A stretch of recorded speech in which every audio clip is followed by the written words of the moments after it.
Salutare internet și bine v-am regăsit pe canalul nostru de YouTube. Astăzi nu vom face neapărat review, ci pur și simplu vom sta puțin de vorbă. Și aș vrea să împărtășesc o experiență pe care am avut-o în trecut când eram student. Știți povestea, ești student, ai două moduri, ești sărac sau sărac lipit, exceptând persoanele care chiar au bani. Dar majoritatea studenților, știți și voi cum e în facultate, nu prea te descurci, iar lucrurile ieftine ți se par scumpe, iar lucrurile scumpe sunt doar în visele tale și așa mai departe. Trecând de acest lucru, uite că am fost pus în situația de a avea nevoie de un laptop pe care să proiectez. Ce să-mi iau eu care să-mi ruleze diferite programe și să fie decent? Și uite așa am ajuns cu un i5 seria 4000, un U amărât cu 8 GB RAM, și un ecran oribil, deci era un TN la care dacă te uitai așa puțin dintr-o parte, gata, s-au terminat culorile.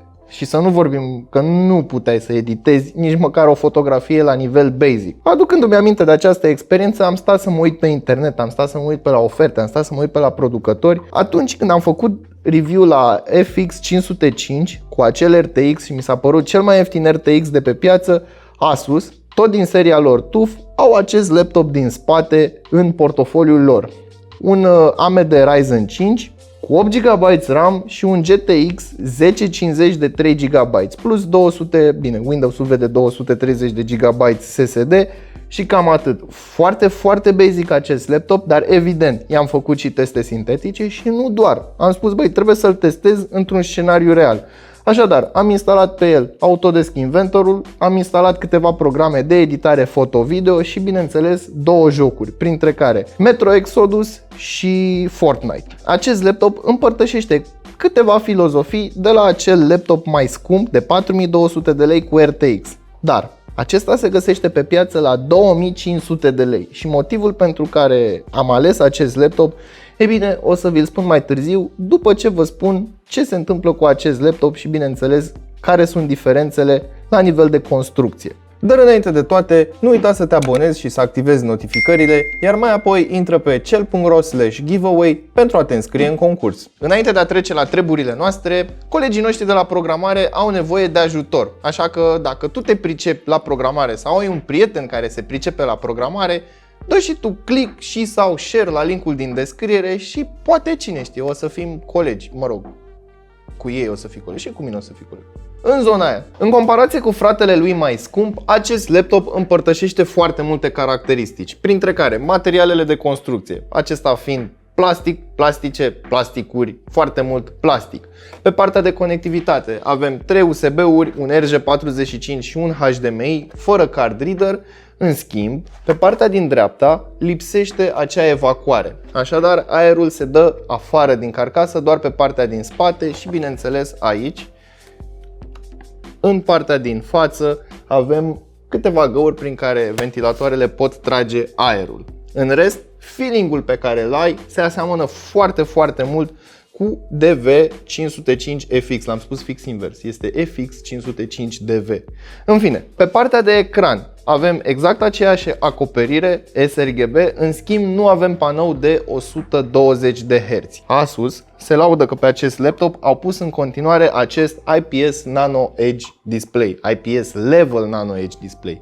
Este un display care se vede foarte bine, este un display la care poți să te uiți și dacă te dai puțin mai în stânga. Deci pe partea de display, în prețul acesta mi se pare extraordinar. Și acum hai să vedem cum s-a descurcat în testele sintetice și să vă spun de ce îmi place mie acest laptop foarte mult. Cred că este laptopul meu preferat de buget, pentru că la 2500 de lei nu găsești laptopuri cu procesoare H și eventual plăci video GTX, ceea ce mi se pare un pic ciudat că au reușit să scoată acest preț. Iar acum trebuie să vă spun, nu vă faceți iluzia că este o rachetă de laptop, dar este un laptop care se descurcă mai bine decât un laptop cu procesor de tip ultra low voltage. Și atunci, procesorul fiind subnutrit, ca să spunem așa, sau conceput să funcționeze la un wataj foarte mic, evident nu o să aibă nici putere foarte mare de procesare. Bun, Cinebench, 1595 de puncte pe multicore și 358 de puncte pe single core.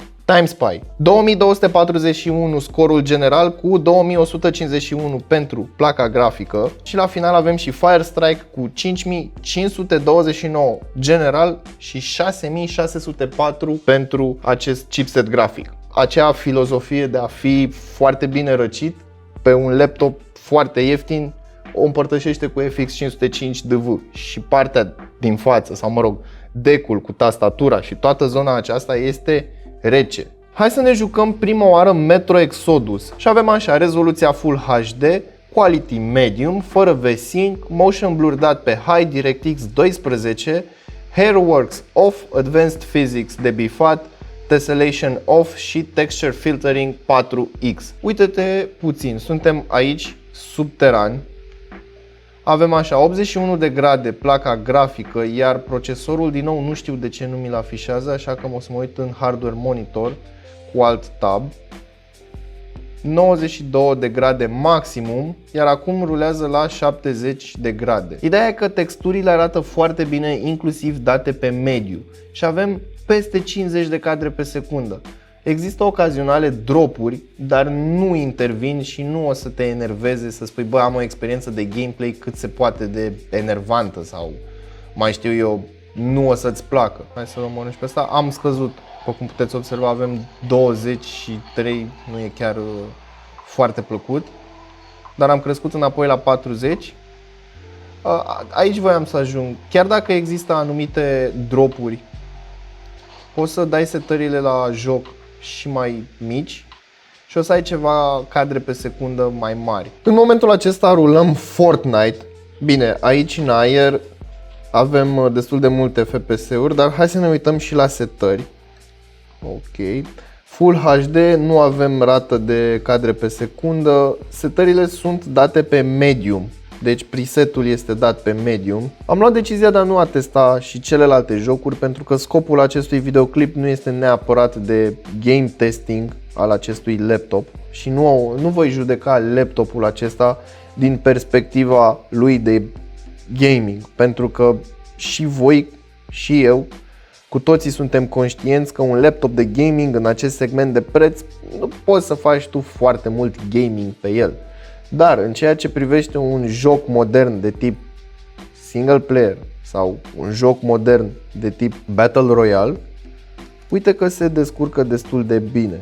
Iar acum hai să ne îndreptăm și către scopul acestui videoclip sau motivul pentru care am rămas eu impresionat de acest laptop, și anume testarea în programe de productivitate. Evident nu le-am instalat pe toate, dar am instalat Autodesk Inventor pentru că este un program pe care l-am folosit acum ceva vreme. Evident este varianta 2020, nu mai știu nimic din acest program. Mie îmi place, nu stau chiar 100 de ani, nu se deschide nici instant, dar totuși trebuie să menționez și faptul că acest program este unul destul de greoi. Plus că este varianta Pro, nu este neapărat varianta Lite, și l-am lăsat să-și instaleze absolut tot ce a vrut el. Evident, doar ca să văd cât de mult duce. Aceasta este o piesă care efectiv nu are nicio noimă, nu face absolut nimic piesa, dar a încărcat-o destul de repede. Hai să vedem ce poate să facă aici, în ideea în care, știu și eu, ai nevoie să faci o piesă, bla bla, facem un sketch. Ce facem? Facem un cerc. Unde îl facem? Fix aici. Nu știu, hai să-l facem stupid de mare. Finish sketch. Click pe el, extrude. Dăm OK. Și uite cam așa funcționează Autodesk-ul la nivel foarte basic. Deci acum nu am făcut o piesă care să aibă vreo funcționalitate vreodată. Dar doar pentru a testa laptopul acesta, în ideea în care, băi, merge, nu merge, ce se întâmplă, uite că se poate. Hai să deschidem și Lightroom-ul. Evident am descărcat o poză de pe Unsplash, am încărcat-o în Lightroom și uite că se mișcă. Pot folosi expunerea, contrastul nu se blochează. Evident, dacă o să ai o librărie cu fotografii extraordinar de multe, da, atunci există posibilitatea să se blocheze. Dar în condițiile în care pot să mă joc cu, eu știu, o fotografie, 2, 3, 7, 10, 100 de fotografii, le-am luat, le-am exportat și așa mai departe, ei bine, nu am ce să comentez. Ia să dăm click dreapta, Export. Trebuia să-i dau calitatea 100%. 100%. Ok, în momentul acesta a saturat laptopul puțin. Export one photo. Pe desktop, select folder. Aceasta este fotografia editată într-un mod barbar.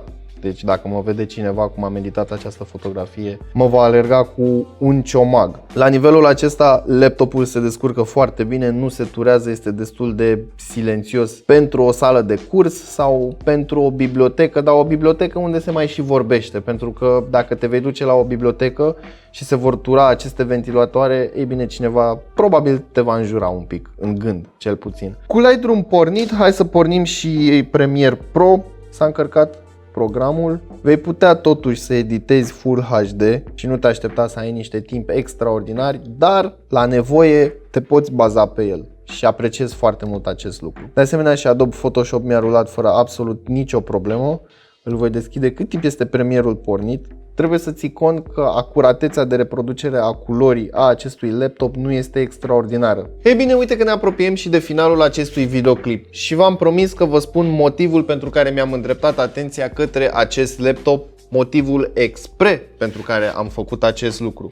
Am stat și m-am gândit, de multe ori un laptop care are U la procesor, deci e under voltage, ultra low voltage mai bine spus, ei bine, în momentul acela nu o să ai cine știe ce forță de procesoare și ai putea să ai o placă video dedicată de la Nvidia, ai putea să ai un MX, dar în momentul ăla nu o să poți să faci lucruri mai avansate și majoritatea ultrabucurilor, să le spunem așa, ultrabucurilor de buget sau majoritatea laptopurilor Office sau Home and Office din acest segment de preț, ei bine, ori nu au o calitate audio decentă, ori au un ecran discutabil în ceea ce privește acuratețea de reproducere a culorii, cam greu să găsești IPS, din nou nici acesta nu este IPS, conform celor de la Asus este IPS Grade Panel. Nu o să intru în detalii tehnice pentru că nu are rost în acest videoclip. Ca student mi se pare o mașinuță destul de interesantă. Pe partea de productivitate nu este extraordinar, deci nu vă faceți impresia că este un work machine, o stație grafică sau ceva de genul acesta, dar pentru acasă și la facultate mi se pare că performanța este destul de bună, dacă nu chiar foarte bună, în comparație cu alte laptopuri Home and Office din acest segment de preț. Așadar, ai un pachet complet dacă ești dispus să renunți la materiale premium și nu te deranjează plasticul și, bineînțeles, dacă ești dispus să renunți la faptul că nu are un cititor de carduri. Cam asta ar fi pentru ziua de astăzi. Până data viitoare știți ce aveți de făcut. Nu uitați să verificați descrierea pentru linkuri utile, prețuri actualizate. Dați-vă cu părerea despre acest laptop în secțiunea de comentarii de mai jos și când ați avut voi nevoie de un laptop, de un desktop și nu ați avut, cum v-ați descurcat? Chiar sunt curios.